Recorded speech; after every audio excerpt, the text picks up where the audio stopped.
Dalawa ang patay sa pamamaril ng isang Canadian sa loob ng Cebu Municipal Trial Court kanina umaga. Sugatan ng gunman at ang isa pa niyang biktima. May ulat on the spot si Alan Domingo ng GMA Cebu. Alan?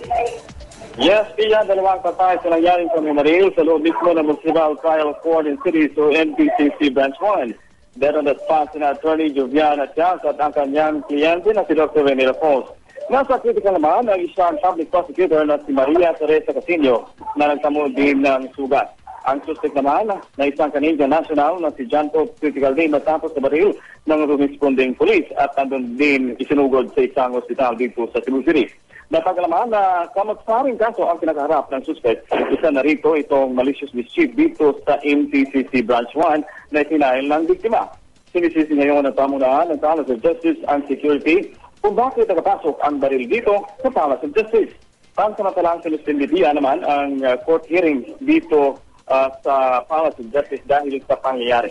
Ayon kay MPCC Executive Judge Francisco Seville na ipinaalam na nila kay Chief Justice Maria Lourdes Serino ang nangyari at inatasan na din daw si Court Administrator Maidas Narquez na pumunta dito sa Cebu dahil sa nangyaring pamamaril sa loob mismo ng Palace of Justice dito sa Cebu.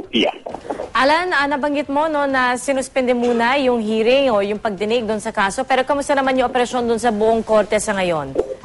Sa ngayon, wala pa rin nababalot sa takot yung mga empleyado dito sa Palace of Justice.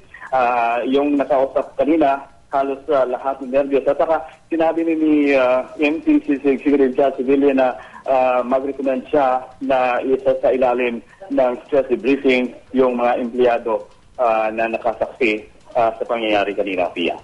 Maraming salamat, Alan Domingo ng GMA Cebu.